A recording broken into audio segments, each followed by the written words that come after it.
What is up everybody? I hope you all are doing great and let's talk how Attack on Titan break all the records in the history of anime worldwide.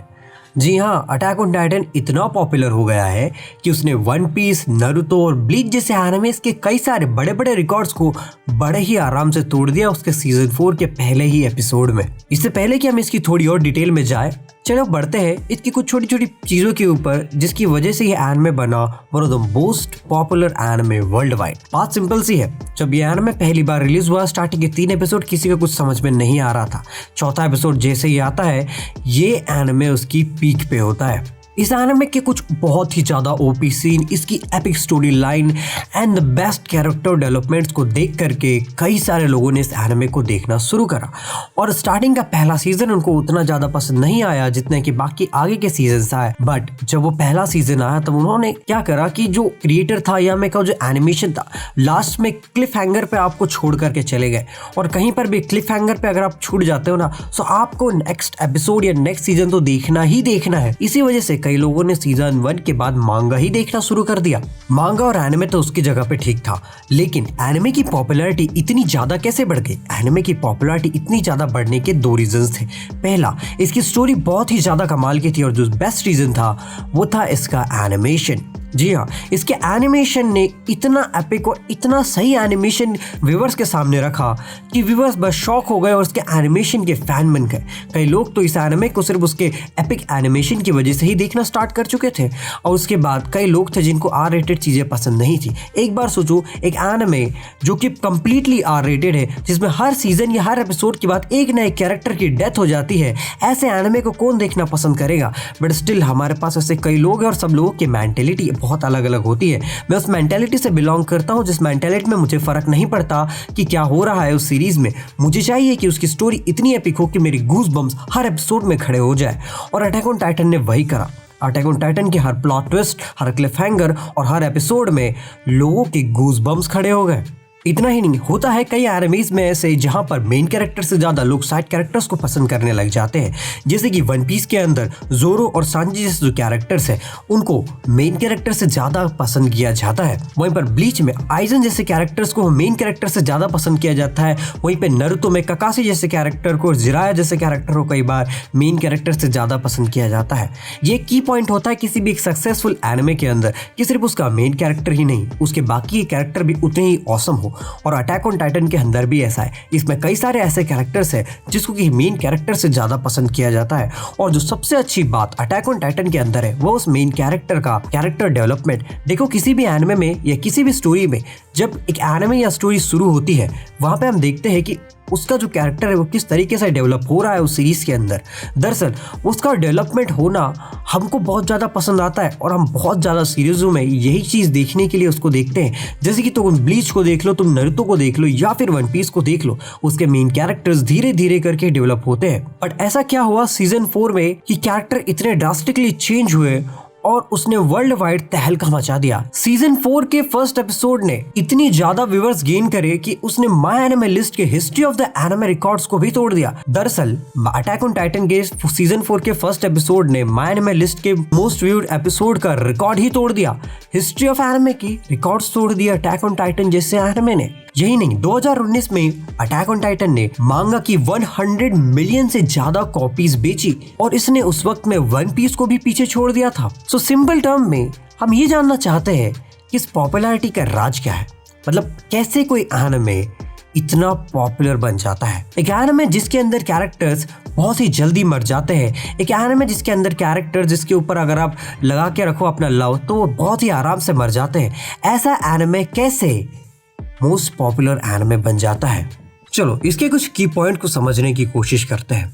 सबसे पहले हमारे पास है animation. इसको जिस animation studio ने animate करा है उन्होंने कई सारे बहुत ही अच्छे एनिमेशन को भी एनिमेट करा है और ये एनिमेशन उनमें one of the best animation में से एक है। इसका एनिमेशन इतना ज्यादा डिटेल्ड और इतना ज्यादा अच्छा था कि लोगों को कई बार तो सिर्फ एनिमेशन ही पसंद में आया, स्टोरी तो छोड़ ही दो। सेकंड की पॉइंट है हमारे पास स्टोरी। दरअसल एक आपके पास एक बिल्कुल ही नई टाइप की स्टोरी आती है एक फैंटेसी जॉनरा में, जिसके अंदर किसी भी टाइप का मैजिक, कोई ओवर पावर थिंग बिल्कुल भी नहीं है। पूरी तरीके से हर चीज मिस्ट्रीज और सीक्वेंस के अकॉर्डिंग घूम रही है। अगर इसका एक बेस्ट एग्जांपल मैं आपको देने की कोशिश करूं, नेटफ्लिक्स की सीरीज है एक डार्क, जो कि टाइम ट्रैवल के ऊपर डिपेंड है। उसके अंदर भी चीजें सीक्वेंस और मिस्ट्रीज के अकॉर्डिंग घूमती है। दरअसल इसी तरीके से अटैक ऑन टाइटन के अंदर भी मिस्ट्रीज है बहुत ज्यादा कि कैसे कोई टाइटन बनता है, कैसे इन लोगों ने इनकी टेक्नोलॉजी को डेवलप करा, कितने समय से ये लोग उस वॉल्स के अंदर रह रहे हैं, क्या और भी वर्ल्ड में और भी लोग हैं जो कि इन्हीं के जैसे रह रहे हैं, ये अटैक ऑन टाइटन्स में ये टाइटन्स आते कहां से हैं। इस टाइप की मिस्ट्रीज हमारे दिमाग में घूमती रहती है और ये मिस्ट्रीज ही हमारा एंगेजमेंट उस सीरीज के साथ में बनाए रखती है। थर्ड पॉइंट है हमारे पास कैरेक्टर डेवलपमेंट। आपने देखा होगा इस सीरीज के अंदर हमारा मेन कैरेक्टर एरन, उसका कैरेक्टर डेवलपमेंट बहुत ही स्लो होता है, लेकिन वो कैरेक्टर डेवलपमेंट आप लोगों को इतना ज्यादा पसंद आया और मुझे भी कि हम लोगों ने इस सीरीज को one of the best series बनाकर रख दिया। जब एनिमे स्टार्ट होता है तब हमको एरन का चाइल्डहुड दिखाया जाता है थोड़ा थोड़ा, वहां से वैसा बिल्कुल भी फील नहीं होता है कि ये इस टाइप का एक बैड एस कैरेक्टर बनेगा इन द फ्यूचर। यही नहीं कि सिर्फ आप मेन कैरेक्टर की कैरेक्टर डेवलपमेंट की बात कर रहे हैं, उसके साइड कैरेक्टर जैसे कि मिकासा, ये और भी जो कैरेक्टर्स थे उनके भी कैरेक्टर डेवलपमेंट होता है। धीरे धीरे करके उनके बारे में भी हमको बैक स्टोरीज के बारे में पता चलता है। यही स्ट्रैटेजी वन पीस भी अपनाता है, सिर्फ मेन कैरेक्टर ही नहीं बल्कि उनके साइड कैरेक्टर्स के बारे में भी आपको बताता है और इससे आप लोग उस स्टोरी के अंदर बहुत ही ज्यादा डीप में घुस जाते हो और इसी वजह से ये सीरीज आप लोगों को बहुत ही ज्यादा पसंद आती है। वहीं पर अगर हम देखें कि सिर्फ कैरेक्टर डेवलपमेंट ही नहीं, दरअसल दूसरे कैरेक्टर, उनका बोलने का तरीका, उनके कैरेक्टरिस्टिक्स ये भी हम लोगों को बहुत ही ज्यादा पसंद आते हैं। जैसे कि एरन का कैरेक्टरिस्टिक बहुत ही स्टार्टिंग में बहुत ही इमेच्योर एंड नूब होता है, वहीं पर जब वो 4th सीजन में आता है तो एक मैच्योर और एक प्रो प्लेयर जैसा बन जाता है और ये चीज देखने में हमको बहुत ज्यादा मजा आता है। वहीं पे अगर हम थर्ड पॉइंट की बात करें तो वो मैं बोलूंगा वो हम लोग हैं, यानी कि ऑडियंस और स्पेशली यूट्यूबर्स, मैं या एनिमे टीम टॉक्स या फिर कोई भी हो जिन लोगों ने भी इस चीज को प्रमोट करने में इसकी हेल्प करी है। दरअसल कोई भी एनिमे अगर वो उसकी प्रमोशन करना चाहता है तो जाहिर सी बात है कि वो लोग क्या करेंगे, पोस्टर्स बनाएंगे, यहाँ वहाँ शेयर करेंगे, लेकिन मेन काम तो सब कुछ आ जाता है यूट्यूबर्स के ऊपर, क्योंकि हम यूट्यूबर दूसरे बहुत सारे लोगों के साथ बहुत ही अच्छे से कनेक्ट हो पाते हैं। हमारी खुद की कम्युनिटीज होती है, जैसे कि इस वक्त मेरी कम्युनिटी में 20,000 लोग हैं, उसी तरह दूसरे की कम्युनिटीज में भी 2 लाख, 4 लाख और 10 लाख लोग भी हो सकते हैं। सो जब मैं उठा करके बोलता हूँ कि भाई अटैक ऑन टाइटन क्या एनिमे था, आप लोग भी इस एनिमे को जाकर के चेकआउट करो, ऐसी सिचुएशन में बहुत सारे लोग इस एनिमे को 1-2 बार देखते और उनको भी ये एनिमे पसंद आने लग जाता है। अब मेरी इस कम्युनिटी में हो सकता है कि कोई दूसरे यूट्यूबर्स भी हो और उनकी भी खुद की एक कम्युनिटी हो, वो ऐसा ही करके एक चैन की तरह एक दूसरे को शेयर करते रहते हैं और इसी तरह ये एनिमे इस वक्त में वर्ल्ड वाइड फेमस हो गया है। दरअसल पहले सिर्फ एनिमे उसकी कम्युनिटी तक ही था, मतलब कि एनिमे के मीम्स आपको सिर्फ एनिमे की कम्युनिटी तक ही दिखेगी, लेकिन अगर आप आज देखोगे तो आपको एनिमे या फिर मैं कहूँ कि अटैक ऑन टाइटन की स्पेशली जो मीम्स होती है वो आपको दूसरे चैनल्स पे भी मिल जाएगी, चाहे वो चैनल एनिमे से बिलोंग करता हो या ना हो। कई सारे यूट्यूबर्स, कई सारे बड़े बड़े फेमस सेलिब्रिटीज ऐसे एनिमेस को देखना पसंद करते हैं जो कि उनका माइंड ब्लो करके रख दे, और अटैक ऑन टाइटन वही करता है। Attack on Titan is a legendary masterpiece. इसके राइटर ने या क्रिएटर ने कभी भी ऐसा नहीं सोचा होगा कि उसका बनाया गया ये एनिमे या ये मांगा, ये स्टोरी एक दिन एक लेजेंड बन जाएगी, क्योंकि ये लेजेंडरी एनिमे सिर्फ आपको एक एपिक स्टोरी और एपिक एनिमेशन के साथ में एपिक कैरेक्टर डेवलपमेंट भी प्रेजेंट करता है, और ये हर एनिमे नहीं कर सकता।